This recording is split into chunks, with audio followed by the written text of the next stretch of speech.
President Biden, my name is Aldous Mina, or Al for short. I am a former civil servant in the federal government system. I've also served my country in the US Peace Corps. I was brought up to be very mindful of being respectful to my elderly. So I will do my very best not to offend you. I simply would like to disclose facts pertaining to your background, and I'd like to share some of mine as well. So, former Peace Corps volunteer. I am well versed into public service because that was my main motivation joining the Peace Corps, which I've made less than the typical minimum wage in our country. Serve my country faithfully to win hearts and minds abroad. Okay. With that said, I am also a member of the marginalized community in our country. So, what exactly is marginalized? By definition, marginalized communities are groups of people who face discrimination or exclusion based on their race, ethnicity, gender, sexual orientation, socioeconomic status, disability, or religion. Marginalized communities can experience systematic disadvantages and unequal treatment in many areas of life, including education, employment, healthcare, housing, and criminal justice. As we reflect on your history, President Biden, your father had been wealthy, and he was able to purchase a home in the affluent Long Island suburbs of Garden City back in the fall of 1946. Okay. And in the beginning of 1953, your father became a successful, which I'm pretty sure he worked hard to be able to maintain your family status as a middle class family, in a middle class family lifestyle. You managed to attend college and obtain your degree from the University of Delaware in 1965 with a double major in history and political science. So I'm pretty sure that you appreciate history as well as political science, which is basically, by definition, public service. You also managed to acquire a law degree from Syracuse University in 1968. Overall, your trainings dating from 1965 to the year 2024 has been 59 years worth of experience. You know, you managed to go through ups and downs within your career and your life experiences, 59 years. 36 years of that was in the Senate. You represented your state, Delaware, from 1973 to 2009. In the mid-1970s, you were one of the strongest opponents of race integration busing, meaning you oppose the mixing of race in busing, public transportation, as well as within the public school system. But in an interview in 1974, you describe yourself as a liberal on civil rights. This means that you care about the harm inflicted on a person and the fairness that that individual wasn't provided to or afforded. During your early years in the Senate, you focus on consumer protection and environmental issues. And you also championed greater government accountability. You didn't agree with a previous incumbent Democrat Delaware Governor, Mr. Charles L. Terry, because of his conservative racial politics. Okay, but you decided to support a Republican, Mr. Russell W. Pearson, back in 1968, because you identified with his overall attitude towards race in our country. Race relations, to be more exact. You also championed on your platform environmental issues, with the withdrawal of our troops from Vietnam, and again, civil rights issues, mass transit, equitable taxation, healthcare, and public dissatisfaction with politics as usual. So the civil rights issue and subject seems to be resonating, pertaining to your overall political value system. But yet you were opposed to the typical politics as usual exercise.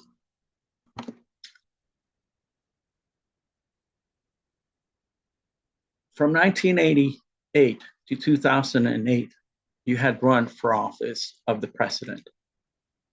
However, you had made several false, exaggerated claims about your early life, claiming that you had marched in the civil rights movement. And on September the 23rd, 1987, you withdrew your candidacy, saying it had been overrun by the exaggerated shadow of your past mistakes. One thing that I would like to point out is that you focused on civil rights issues and the civil rights movement. This is a letter that was provided to me from the White House back in 2016, when you were still, at that time, the vice president.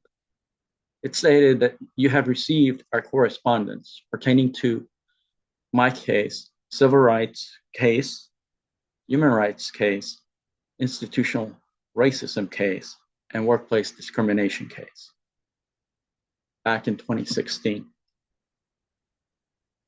Same time, while I was waiting correspondence from your office and Relief, Aid, and Justice,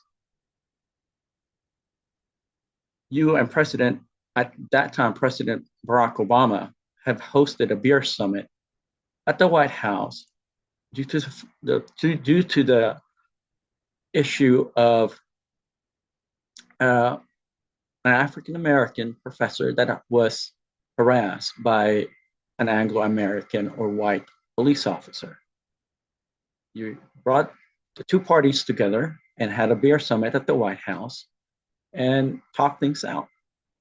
But yet, I've never gotten a beer summit or a call or any form of letter stating the update on my pre-existing case that you had acknowledged you received information on.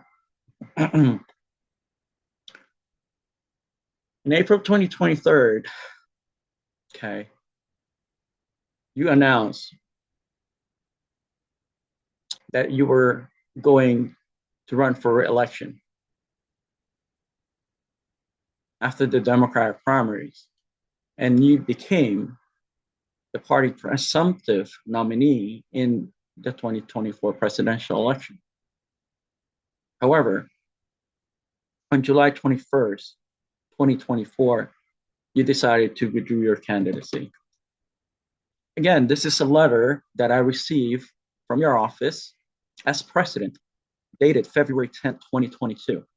In the letter, it stated that the White House staff reviewed my correspondence and forwarded it to the appropriate federal agency for further action back in February 10th, 2022.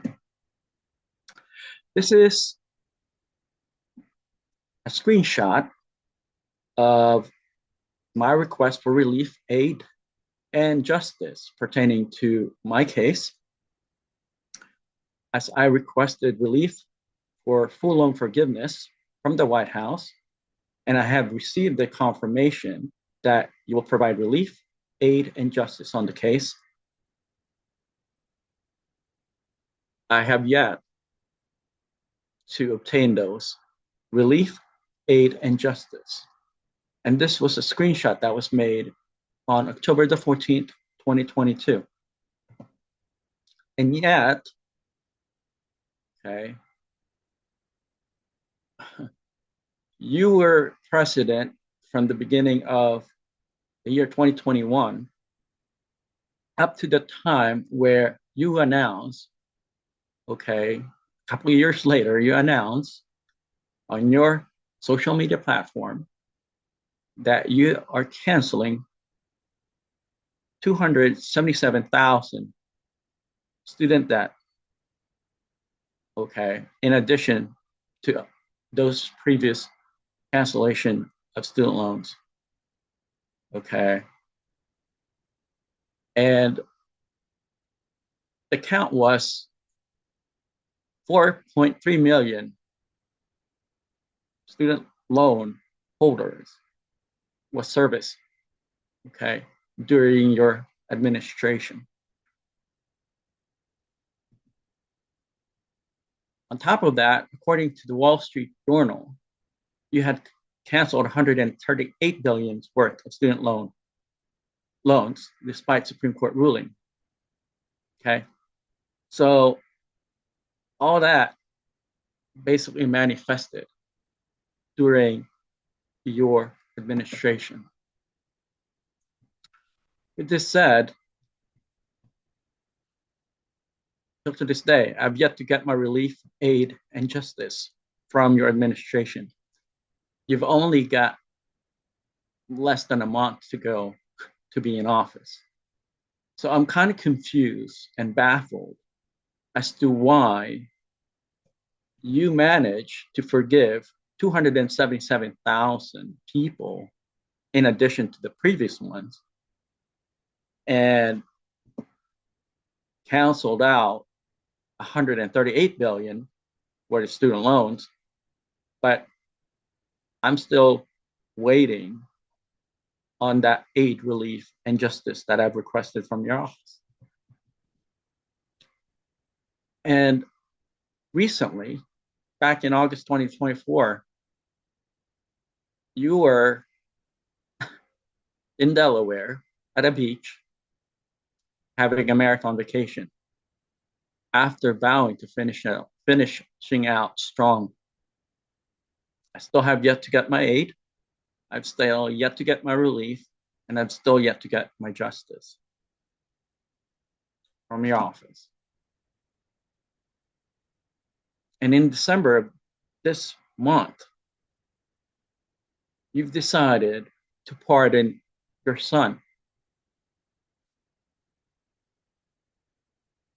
And I've still yet to receive the aid, the relief, and justice that I've been requesting from your office throughout the years. Just 2 days ago, you went to St. Croix, okay, to go to a beach again, okay. And it is now a couple of days before the New Year's, and I've still yet to receive my aid, relief, and justice from your office.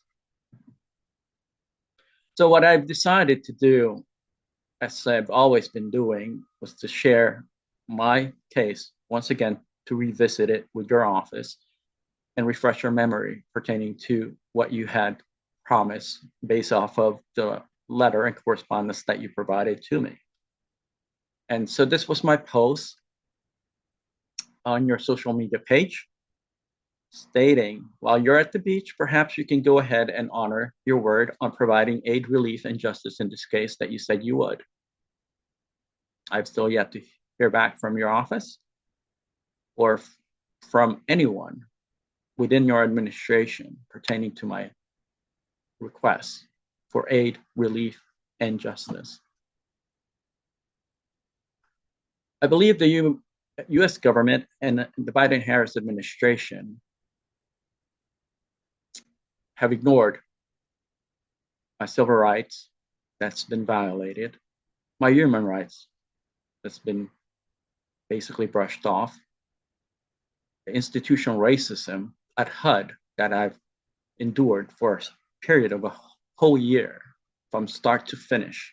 And after I was escorted off by a security officer from the building, okay, and workplace discrimination situation because I was marginalized at the US Department of Housing and Urban Development. I was ganged up and no one provided any support or justice to me. This brings me back to justice. The Magna Carta stated that to no one will we sell, to no one will we deny or delay right or stand still, waiting for justice. This brings me back to the definition of marginalized, which states that groups of people who face discrimination or exclusion based on their race, ethnicity, gender, sexual orientation, socioeconomic status, disability, or religion. I am a part of a community that have experienced systematic disadvantages and unequal treatment in many areas of my life, including employment and within the criminal justice system, as well as from my own government, the White House. Thank you so much for your time and listening to my case. I believe that I am owed $5 billion, Mr. Biden, for everything that I had to endure, for the treatment that I've received unfairly, unjustly, and unethically from my own government, from my own president's office, and from our society. The link to my case is provided below, and I will also include the link at the bottom section of the description of this presentation for people to review my case. I wish you well, President Biden, and thank you for your service. I know that you're at a position that isn't the most, it's not the easiest. And I wish that I could rely on your word. Unfortunately, you've proven that it is politics as usual. With this said, my name is Aldous Mina. Thank you for your time.